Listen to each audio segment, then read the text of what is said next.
Jose Javier Reyes kung bakit mabilis na kinagat ng publiko si Yaya Dam. Si Maine represents the millennials.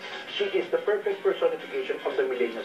Babaeng matapang, okay, babae who doesn't mind making a fool of herself, but most of all, hindi niya kinukulubot yung mukha niya dahil gusto niyang tulungan ng kanyang pamilya. In other words, she's true, okay? She's not out there to prove anything else but the fact that she is having fun.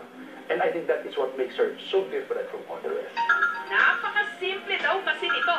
Walang kaarte-arte sa katawan.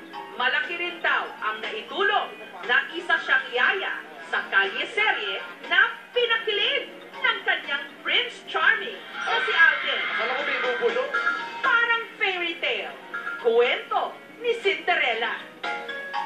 Ang template din yung ang senyorito at ang atsay, it feeds the fantasy of people na, tingnan mo hindi ako fabulous, pero kaya kong mapakulog. O kaya ang kalooban ng isang kasing gwapo ni Alden.